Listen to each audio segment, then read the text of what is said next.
Allez-y. Non, une seconde, je compte. Alors, 3, 4. Alors cette table ronde est bien carrée, rectangulaire même.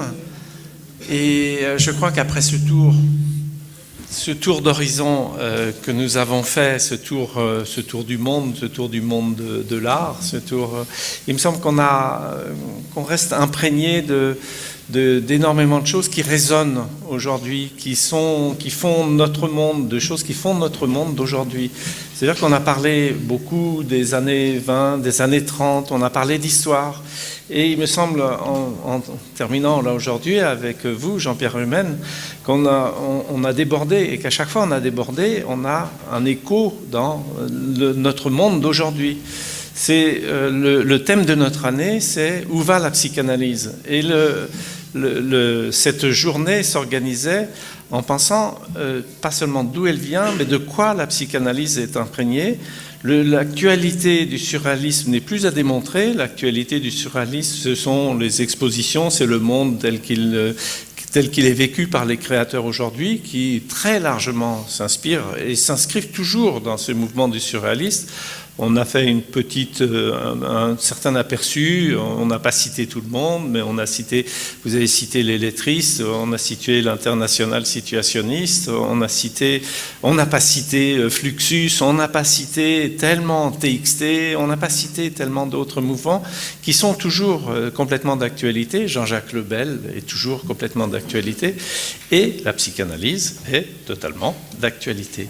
Alors ces mouvements et ces bouleversements, ces choses, parler de révolution, il me semble qu'on a fait pas seulement un tour, mais qu'on poursuit notre tour, qu'on poursuit sous ce double aspect conscient-inconscient. On a vu cette route qui est éclairée par l'histoire de l'art, par les artistes. C'est eux qui anticipent, comme l'a dit Freud, comme on l'entend maintenant, donc comme on l'entend très bien, c'est eux qui anticipent là où va la psychanalyse. C'est eux qui nous disent de quoi on est fait, de quoi retourne cet inconnu, qui nous constitue, cette impossibilité qui nous constitue. Alors, eh bien, une question tout simplement, on a entendu parler de l'or, on a entendu parler de musique, de breton, ce que chacun a pu entendre et a éventuellement comme question à poser à l'autre. Daniel,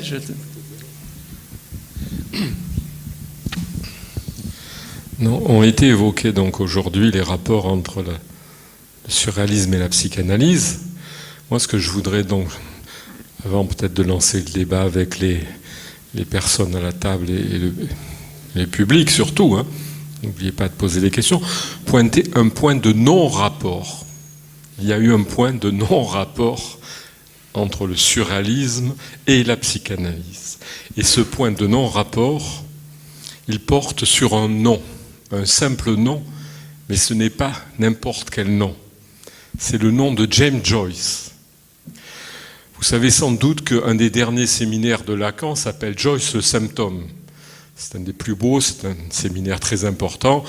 Lacan accueille Joyce. Hein. Il dit que Joyce est désabonné à l'inconscient. Il dit que Joyce est allé tout droit à ce qu'on peut attendre de mieux d'une analyse. Et la lecture de Joyce, qui lui a été conseillée, je crois, par Philippe Solers, qui lui disait de lire Joyce plutôt que Gide. Bon, c'était très fructueux. Et ça infléchit toute la fin de l'enseignement de Lacan, même sa clinique. Voilà, donc voilà pour ce qui est de la psychanalyse et de Joyce. Malheureusement, en amont, les choses ne sont pas passées de la même façon. À savoir que, au moment où Joyce a sorti Ulysse, simplement, c'était déjà énorme. Les deux mouvements de pensée les plus importants de l'époque, c'est-à-dire le marxisme et les surréalistes, nos amis les surréalistes, ont complètement rejeté Joyce. Lors du premier congrès des écrivains soviétiques en 1934 à Moscou, le stalinien Radek n'a rien trouvé de mieux à dire à propos non pas de Finnegenswijk, d'Ulysse, qu'il s'agissait là d'une fantasmagorie de maison de fous et que c'était un tas de fumier sur lequel grouillaient des vers. Bon, de la part des staliniens, ça n'a rien d'étonnant. Ce qui est plus embêtant, c'est que tant de la part de Breton que de la part d'Aragon, il n'y a guère que Soupeau qui est peut-être en dehors, puisqu'il a essayé de traduire Anna Livia Pluriabel. Il y a eu le silence, il y a eu un rejet de la part des surréalistes. Il faut quand même le dire, c'est comme ça. En 1953, Breton, alors que Finnegan's Wake, cette énormité, le monstre, comme l'appelait Joyce, était déjà sorti depuis au moment de la guerre, Breton trouve simplement à dire que bon, il y a un procédé d'imitation de la part de Joyce, et que Joyce finalement s'inscrit dans la lignée des écrivains réalistes, expressionnistes, quoi. Je dirais, c'est presque délirant quand on connaît l'énormité de Finnegan's Wake. Voilà. Donc ça, c'est malheureusement à la décharge. La charge plutôt des surréalistes qui n'ont pas été en mesure d'accueillir la nouveauté de Joyce. Pourquoi ? D'après moi, tout simplement parce que les surréalistes prenaient confusément la mesure de ce que l'écriture de Joyce excédait bien plus l'écriture surréaliste. Hein. Moi, ça n'enlève rien. Et si nous sommes là aussi aujourd'hui, c'est parce que nous sommes intéressés par le surréalisme, par la beauté de la prose de Breton, les poèmes enflammés de Perret ou de Desnos. Mais Joyce est resté en travers de la gorge des surréalistes, et ça, je tenais à le dire, c'est pas plus grave que ça. Alors que Lacan, lui, a eu l'intelligence et une fois de plus le génie de prendre la mesure de l'importance de Joyce. Voilà tout ce que j'avais à dire de mon côté. Je veux bien dire quelque chose. Oui, ça marche. Oui. Ça marche. Oui, votre remarque est très passionnante, puisque l'enjeu aussi de telles réunions et études, c'est de savoir comment nos propres entreprises vont dans une impasse, se clôturent ou pas. Je trouve qu'il y a là quelque chose. Par exemple, on ne peut pas dire, pardonnez-moi, que l'entreprise lettriste n'ait pas abouti à une impasse, ce qui est très intéressant d'ailleurs. Et nous, qu'est-ce que nous devenons, qu'est-ce que nous faisons? C'est tout à fait intéressant. Par rapport à Jean-Jacques Lebel, qui est un ami de longue date, ce qui est passionnant chez lui, c'est le parcours. C'est-à-dire, il a été élevé à New York, avec Aube Breton, a connu Breton, et il est un historien de l'art et des idées hors pair. Et il fait comme une espèce de fil qu'il est très important, à mon avis, de lire dans ses réinterprétations multiples. Mais ce qui est intéressant, effectivement, que ce soit dans l'analyse, avec les sociétés de psychanalyse, avec les livres que nous pouvons écrire et que d'autres écrivent, c'est qu'est-ce que nous touchons? Mais bien sûr que le lettrisme a été très certainement une impasse. Et en même temps, c'était peut-être une impasse nécessaire. Oui, absolument. Voilà, Gerasim Luca a introduit quelque chose. Il y a eu ça a résonné. Et ne serait-ce que pour reprendre le signifiant ou la lettre, il y a un retour à la lettre de Lacan. Est-ce que ça vient du lettrisme? Certainement pas. Pas le lettrisme tel qu'il s'est développé. Mais il y avait quelque chose, une tentation, une tentative en tout cas, d'aller explorer quelque chose de ce côté-là. Et ce sont l'ensemble de ces mouvements, y compris les impasses, qui ont désigné peut-être certaines des avancées qu'on a pu connaître, nous, et que... Bon, Lacan, puisque c'est Lacan qui nous inspire beaucoup, qu'on a pu suivre. Et Salvador Dali aussi est en impasse. Il a été vilipendé, il l'est toujours. C'est Avida Dollars, c'est un fasciste, voire un nazi. Il a parlé d'Hitler, n'est-ce pas? Comment il a parlé d'Hitler? Il a parlé d'Hitler en disant que le dos grassouillet d'Hitler, n'est-ce pas, lui donnait l'envie d'y piquer une fourchette. Il était toujours. Et bien, tiens, du reste, son bouquin Recettes de gala, son bouquin de cuisine vient de paraître à Salvador Dali. Il s'en sortira peut-être par là, hein. Mais sinon, effectivement, je pense que son importance est complètement méconnue. On en fait une espèce de bouffon à l'usage des médias, hein. Moi, je ne vous cache pas que personnellement, Salvador Dali dit de lui-même qu'il est un génie. Personnellement, je le crois. Hein. Salvador Dali dit que la différence entre lui et un fou, c'est que lui n'est pas fou. Eh ben, Salvador Dali a raison.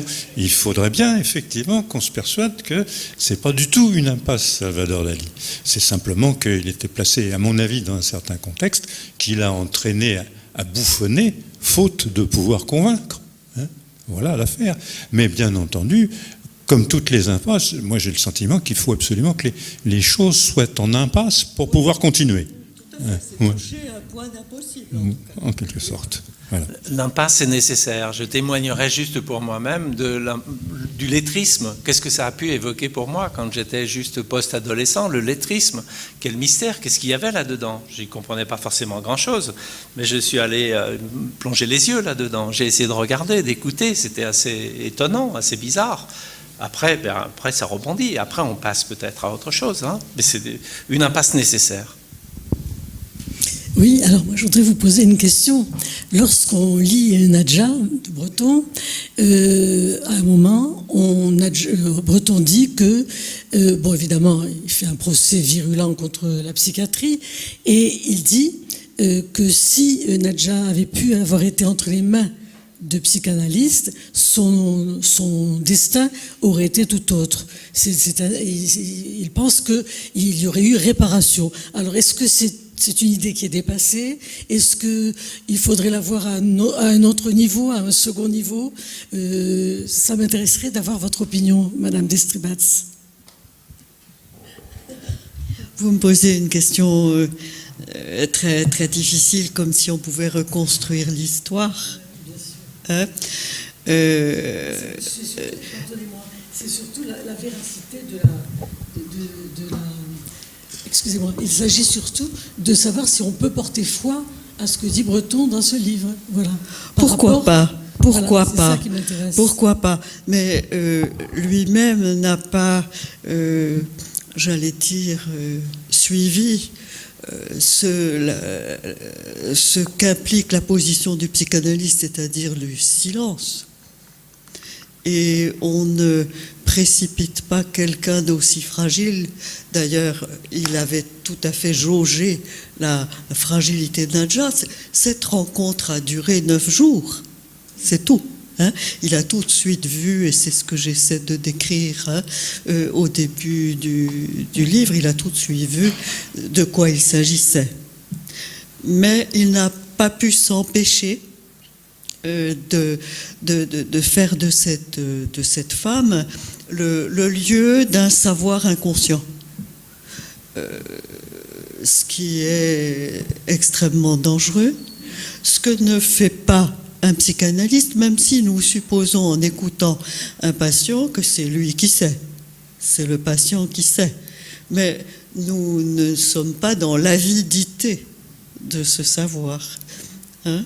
Et il y a aussi des règles de prudence qui sont de ne pas conforter la demande de coïncidence, la demande de sens, la demande de connivence, n'est-ce pas, dans de semblables cas. Aurait-elle pu être, je ne sais pas dire, sauvée ou stabilisée? Ça, nul ne le sait.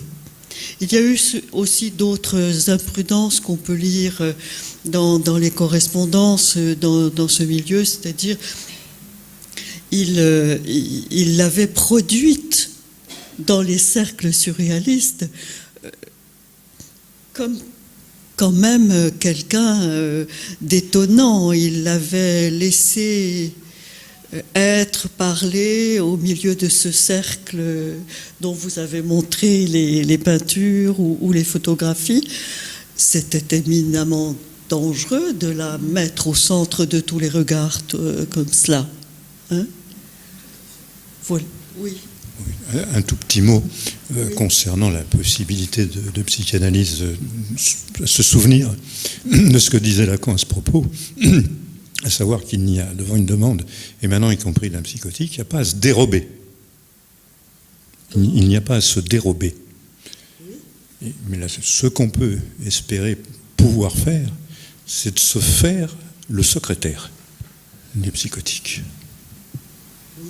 Ça ne va pas plus loin, mais je pense effectivement que ça met un petit peu à l'abri d'une inflation qu'on pourrait vouloir démiurgique, n'est-ce pas?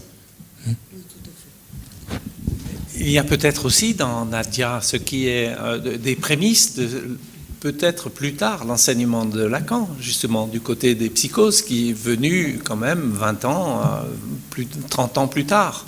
Ça veut dire que il fallait aussi découvrir, en savoir plus peut-être sur la question de la psychose, ce qui n'était pas encore le cas. Il a fallu aussi les erreurs de Freud, que Freud prenne l'homme au loup pour, etc., qui se trompe dans ces cas cliniques, pour que du côté de la psychanalyse, pour qu'après Lacan puisse en sortir encore autre chose de ces cas supposés erronés, de ces erreurs éventuelles de Freud. Et c'est là où Breton a beaucoup de talent, c'est que justement on voit, vous le montrez, qu'il y a en prémisse toute une approche de la psychose, enfin une compréhension dans l'après-coup, y compris après le ratage. Et c'est ça la force qu'il y a dans ce texte et dans ce que vous montrez, dans votre lecture, hein, dans ce que vous en dites. Oui, d'une certaine manière, effectivement, il lui rend hommage après coup.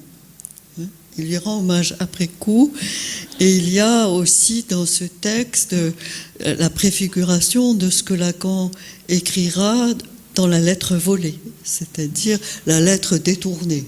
La lettre détournée, retardée, et qu'avait anticipé Breton, où un avion s'écrase sur une plage comme une sorte de reste de ce qui s'est élaboré, mais tout de même avec une mort. Voilà.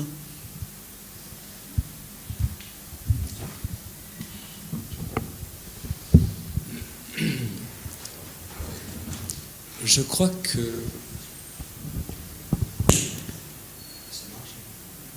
Là, ça y est, je crois que ça marche. Hein, ça marche.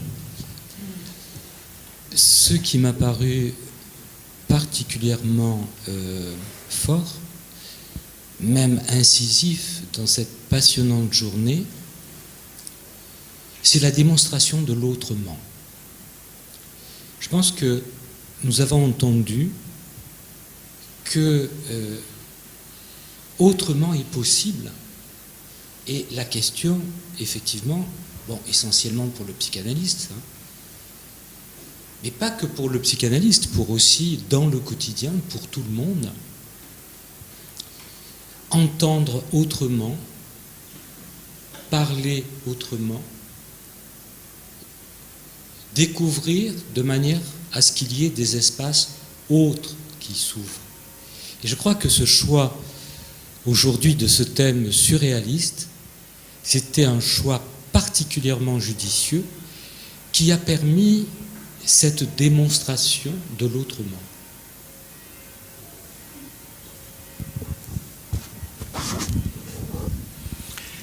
Y a-t-il une réponse surréaliste de la psychanalyse, d'après vous?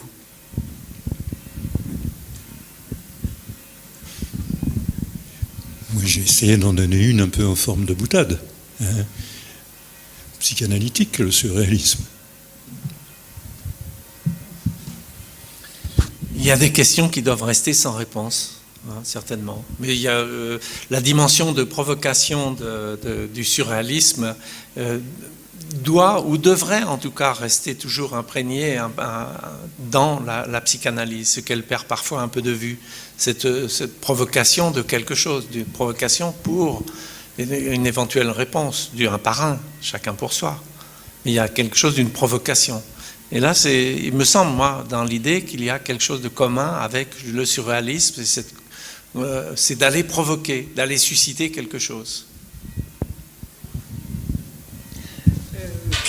Oui, c'est juste. Je crois que le mot à la mode des années 68-70, qui était subversion, n'était pas du tout du même ordre. Hein, moins radical. Mais c'est aussi à nous de ne pas faire de ce que nous lisons ou de ce que nous voyons quelque chose de muséal. Ce qui est en train d'arriver pour le surréalisme, hein, c'est-à-dire tout le monde admire, mais on n'a pas touché, je trouve, l'espèce d'ascèse que ça représente. Hein, quand il parle de la métaphore, c'est qu'il y a une immensité désertique entre un signifiant et un autre. C'est pas du tout quelque chose qui est pris dans le lyrisme imaginaire. Voilà. Est-ce que la réponse à la question surréaliste, la psychanalyse, est-ce que ça pourrait être le rêve? Moi, je ne connaissais pas le menu de la journée. En venant ici, je m'attendais à entendre beaucoup parler du rêve dans la psy. Oui, c'est ce que je voulais dire, c'est-à-dire le point commun qui est entre la psychanalyse et le surréalisme, c'est que le surréalisme, c'est le rêve, c'est-à-dire même le contenu manifeste du rêve qui est absurde, et donc qui est involontairement produit par le sujet endormi, et que les surréalistes ont volontairement, fait des rêves manifestes, sans que, on pourrait dire, le surréalisme c'est un immense rêve manifeste, sans qu'il y ait de contenu latent, sans les pensées latentes des rêveurs, conscients et volontaires, que sont les surréalistes à produire du rêve manifeste, sans contenu latent. Voilà, c'est ça que je crois que c'est le contenu latent qui a été volontairement, toutes les productions poétiques et même picturales sont du rêve manifeste, sont des rêves manifestes des auteurs des contenus manifestes pratiqués par des rêveurs éveillés, si on peut dire, comme disait Bachelard. Pour répondre, pardon, je trouve que c'est une bonne question, mais une des réponses possibles, c'est que les surréalistes ont espéré du contenu latent, puisqu'ils ont envoyé, le Breton et compagnie ont envoyé des tas de lettres à Freud en disant « Voici des rêves, monsieur Freud, expliquez-nous ce que ça veut dire. Oui, » Et Freud a dit mais Freud a dit « Non, c'est pas possible. » Mais vous savez très bien que c'est pas... Le psychanalyse n'interprète pas les rêves, mais c'est le sujet lui-même qui associe chaque détail du contenu manifeste du rêve et par les pensées latentes qui viennent, qui est associé, qui sont éveillées par un détail, et que l'analyse, le contenu latent, finalement aboutit à la découverte ou à la prise de conscience du désir qui s'accomplit dans le rêve. Tandis que là, par exemple, dans un tableau de Dali, on ne voit pas le désir qui s'accomplit. Certainement qu'il y a un désir chez Dali quand il peint un tableau, mais on ne le voit pas. Le désir, la réalisation du désir qu'est un tableau de Dali n'est pas visible. Il reste inconnu. C'est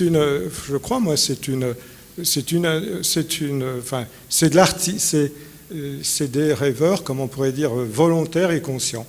C'est ça, je crois.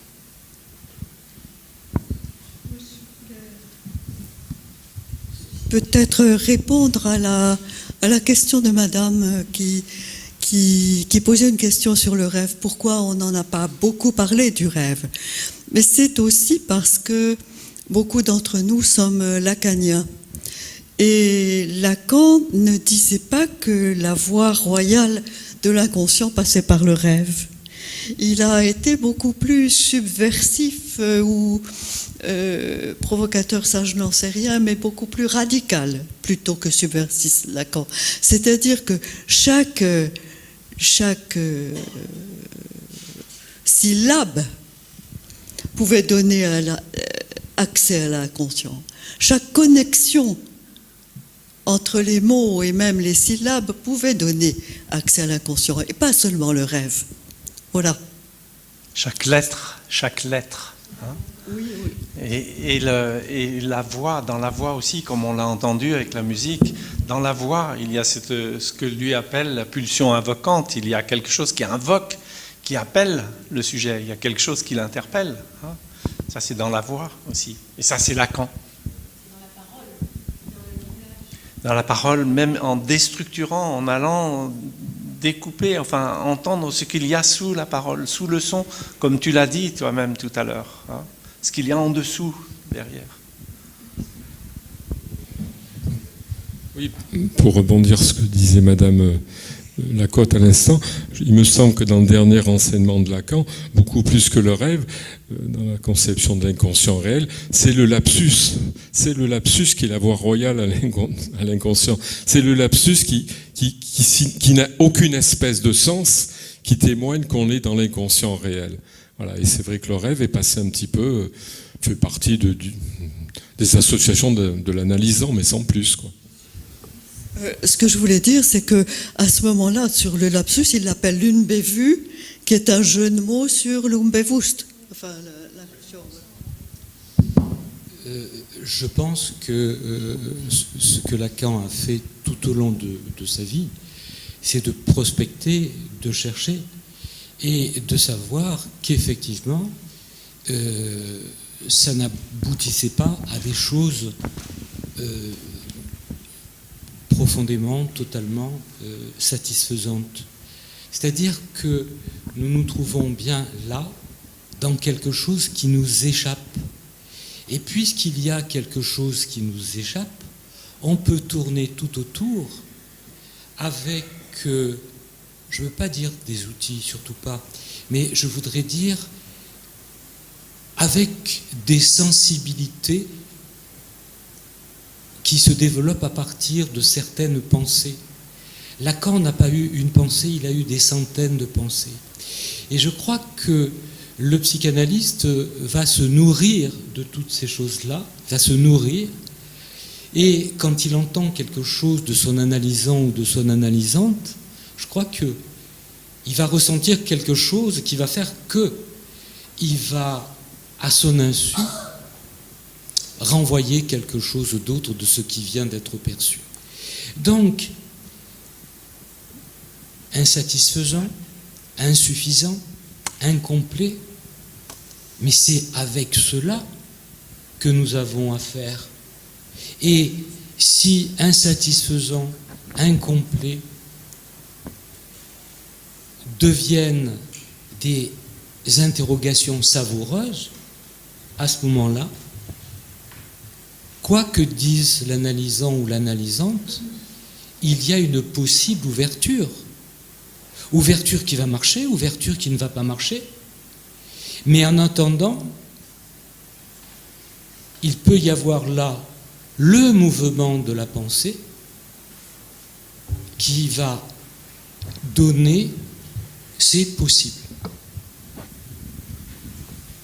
Pour conclure, il me semble, cette riche journée, merci à chacun d'être venu et d'avoir exposé avec tant de pertinence, tant de force, des choses aussi fortes, aussi intéressantes, et qui ont bien résonné de l'un à l'autre, il me semble, qui ont eu un écho réel. Et ce que je voudrais juste rappeler, c'est que notre année est consacrée maintenant à où va la psychanalyse, c'est-à-dire cette porte qu'on a peut-être ouverte ou maintenue ouverte, qu'on maintient ouverte, voilà. Où va la psychanalyse aujourd'hui ?